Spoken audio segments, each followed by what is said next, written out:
communisme, qu'est-ce que le socialisme, qu'est-ce que le capitalisme? Eh bien, notre ami Dan Zimmerman, dans sa chaîne que je vous recommande, Illustrate to Educate, il nous explique ça en moins de 3 minutes. Alors évidemment, c'est ultra simplifié, mais c'est assez imagé, ça permet de faire un petit topo.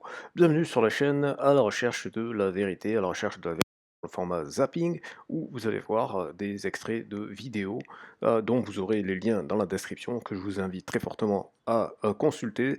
Alors cette chaîne Illustrate to Educate, c'est une chaîne que je recommande, il fait des courtes vidéos, vous pouvez voir à côté sa vidéo sur le fascisme en 4 minutes. Donc voilà, c'est toujours en quelques minutes, ce qui vous permet rapidement d'avoir un aperçu. Alors après, il faut être très clair, même si vous regardez une vidéo super longue, etc., si vous voulez creuser un sujet, à un moment donné, il faut lire des livres. On passe à la deuxième vidéo. Deuxième vidéo, c'est plus de l'éducation comme ça, pour la culture personnelle, etc. Bien que comprendre les différences entre communisme, socialisme et capitalisme, c'est très important. Et c'est très important pour comprendre le monde dans lequel on est, c'est très important pour comprendre le rapport au travail, et ainsi de suite. Et c'est très important pour comprendre aussi pourquoi eh bien, il y a des changements, comme par exemple les BRICS, qui ont eu lieu, donc, dont le sommet a eu lieu récemment à Kazan en Russie. Et là, vous avez une petite vidéo sur la chaîne Middle East Eye, d'un extrait du discours du président de l'Afrique du Sud, qui fait partie donc des BRICS, un des premiers membres des BRICS, et discours qui a été prononcé donc durant ce sommet de Kazan, qui a eu lieu à la fin du mois d'octobre 2024, et dans lequel était présent le secrétaire général de l'ONU, Antonio Guterres, et dont il parlait de Gaza et du besoin de cesser immédiatement les combats, cesser immédiatement le génocide qui est en cours, qui tue des gens, qui sont des enfants, des femmes, des vieillards. Voilà, donc des gens qui sont pas du tout des combattants, des gens qui sont pas du tout en train de faire la guerre, hein. Quand les hôpitaux se font éclater, quand les maternités se font éclater, quand les écoles se font éclater, ce n'est plus de la guerre, c'est un massacre de masse, c'est un génocide. Alors on passe à la troisième vidéo, qui s'appelle The Daily Reminder, qui propose donc on va aller voir dans un instant ce que ça propose. Là, la vidéo en question, c'est par rapport à cet influenceur donc de YouTube, ce YouTuber, et Pierce Morgan qui tout le temps là, est-ce que vous condamnez, est-ce que vous condamnez, donc c'est presque limite un mème, euh, tellement c'est euh, tellement c'est caricatural. Donc là, vous avez ici The Daily Reminder. Alors où est-ce qu'il est basé? Non, il n'y a pas marqué où est-ce qu'il est basé.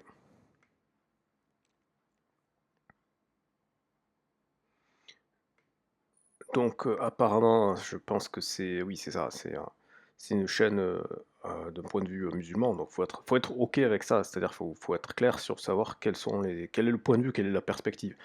Néanmoins, hein, les extraits de Piers Morgan, c'est les extraits de Piers Morgan, et vous pouvez sur la chaîne de Piers Morgan retrouver les, euh, les interviews au complet quand c'est Piers Morgan, parce que c'est pas que Piers Morgan, on voit ici, c'est CNN, etc. Mais on voit que Piers Morgan revient assez régulièrement. Pour info, lui, c'est le fils du chef du Hamas qui a décidé de renier sa famille, et donc du coup, il va dire des choses qui sont forcément à l'encontre de la famille qu'il a reniée. Voilà. Voilà, je crois, oui, voilà, c'était cet extrait-là qu'on avait. Et ce gars-là, je me rappelle plus son nom, mais il a sa propre chaîne. Voilà. Donc c'est important de savoir d'où les gens parlent, pour savoir un petit peu quels peuvent être les biais éventuels, mais c'est aussi important de savoir où est la source, comme ça vous pouvez aller vérifier par vous-même que vous n'avez pas été manipulé par l'information, et c'est aussi pour ça que je mets systématiquement les sources. On passe à un autre sujet totalement radicalement différent, l'OSINT. Alors l'OSINT, je ferai une vidéo spécifique là-dessus, mais je me suis dit, sur cette chaîne, c'est important aussi de vous donner des outils. Et bien là, comme le titre de la vidéo le dit, hein, le meilleur outil pour l'OSINT, alors attention, ça s'adresse cet outil-là aux gens qui sont déjà un minimum geek. Voilà, la vidéo est assez courte, je pense pas qu'elle ait été traduite, donc c'est... Ouais, il faut se mettre à l'anglais, de toute façon, si vous voulez vous mettre à la tech, il faut se mettre à l'anglais. Voilà. Donc si l'OSINT, ça vous intéresse, dites-le dans les commentaires. Et de toute façon, j'ai prévu de faire une vidéo là-dessus, mais voilà, si vous êtes un peu en mode énervé, que vous voulez vraiment mettre les mains dans le code, etc., bah, déjà, vous pouvez aller sur cette chaîne. Et si vous voulez des tutos, etc., vous me le dites dans les commentaires et on verra comment on organisera ça. Donc ça, c'est fait. Maintenant, on passe à cette vidéo numéro 5. Ça, c'est pareil, dans la même vidéo dans la même catégorie que la première vidéo. C'est si vous voulez un aperçu rapide. Là, vous avez un aperçu rapide sur l'histoire de la philosophie. Alors, on va pas se mentir, c'est l'histoire de la philosophie, quand même très orientée du point de vue occidental. D'accord? Donc ça peut être contestable par bien des aspects, etc. Mais disons que voilà, si vous avez suivi votre scolarité dans un cursus francophone ou occidental, bah, c'est un petit peu un résumé de ce que vous avez pu étudier à l'école ou ce que vous n'avez pas étudié, parce que peut-être que vous étiez en train de dormir, vous avez séché les cours, vous n'avez pas pris l'option, je ne sais que sais-je. Là, vous avez en moins de 8 minutes, rapidement, un tour d'horizon de la philosophie à l'occidental. Ah, et après, ça peut vous permettre d'aller piocher à droite à gauche si vous voulez approfondir, comme je dis, hein, c'est toujours de lire, hein, les vidéos, c'est sympa, mais si vous voulez aller dans les choses sérieuses, il faut lire. Alors ici, ça c'est intéressant, c'est une petite analyse rapidos, Bloomberg original, je crois que c'est américain ou anglais. Mais ce qui est intéressant dans cette petite vidéo, ça explique un petit peu c'est un peu le concept. Alors je sais pas pourquoi, je sais pas si au moment où je vais publier cette vidéo, si vous pourrez y accéder. Sinon, si vous pouvez pas, dites-le dans les commentaires et je regarderai dans les paramètres, qu'est-ce qui se passe. Mais le Canard Réfractaire a fait une super vidéo sur les pays pirates.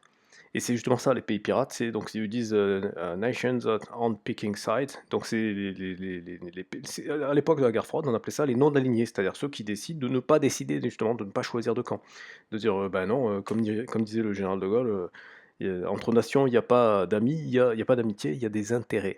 Et c'est un peu ça. Et c'est important d'avoir ce prisme-là, ce paradigme-là en tête, pour sortir un petit peu comment dire, du chauvinisme à deux balles, bas du front. Votre État n'est pas votre ami, et votre pays n'est ni votre ami et ni l'ami des autres pays, en fait.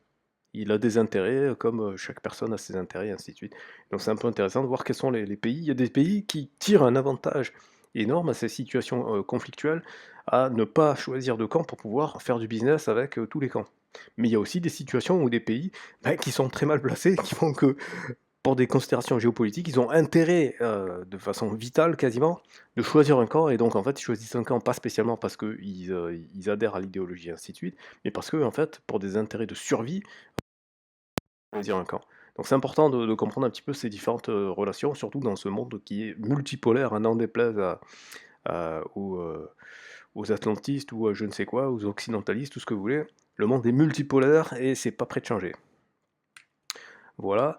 Et justement, pour clôturer tout ça, si vous voulez... Non, pas pour clôturer, il y a un petit bonus. Restez jusqu'à la fin, il y a un petit bonus.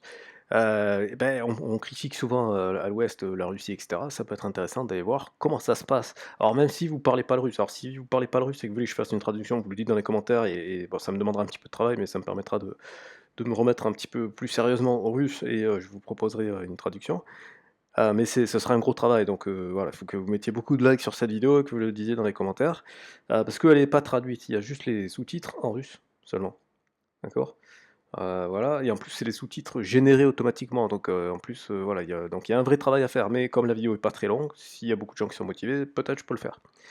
Mais en tous les cas, même si vous ne comprenez pas le russe, vous allez voir les images, pour les gens qui sont jamais allés en Russie, vous allez voir les images filmées par des Russes. Donc c'est pas la même chose que quand vous voyez, les guignols de BFM-DC ou je ne sais quelle, télé à la con, qui va avoir un biais.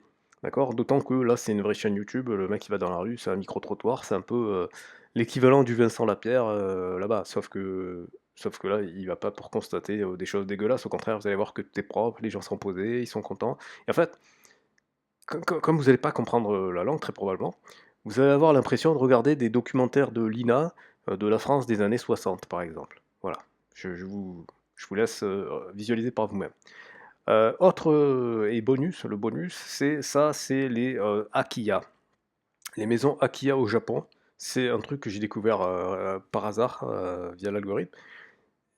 Pendant je sais pas combien de temps, mais il y a des maisons au Japon qui sont accessibles pour 3 fois rien. Mais quand je vous dis 3 fois rien, ça veut dire moins de 1000 balles. Vous pouvez acheter une maison, vraiment, une maison complètement pour moins de 1000 euros. Alors après, c'est souvent dans des zones un petit peu rurales, hein, c'est pas en plein Tokyo, même s'il y en a quelques-unes en plein Tokyo. Et après, il faut être clair, il y a beaucoup de choses où il faut faire des travaux par soi-même et ainsi de suite, parce que le marché immobilier japonais est pas du tout comme le marché européen ou américain. C'est un marché où en fait, ça ne se fait pas de vendre de l'occasion en fait. Donc en fait, il y a pas de... Le marché, il est que pour du neuf. C'est très, très étrange parce qu'en France, enfin moi je suis pas un spécialiste de l'immobilier, mais c'est rare en général que les gens ils achètent neuf en France. Ben là au Japon, c'est rare que les gens ils achètent pas neuf. Bon, voilà. Alors je sais pas exactement les tenants, les aboutissants, mais en tout cas, ce qui est clair, c'est qu'il y a ce business des hacks IA qui sont accessibles à vraiment pas cher. Et donc là, dans cette vidéo, c'est des Américains, je crois, ou des Australiens, je sais plus, je crois que c'est des Australiens en fait. C'est des Australiens qui ont acheté une hack IA, voilà, ils ont franchi le pas, ils expliquent comment est-ce qu'ils ont arrangé leur maison, tout ça, tout ça.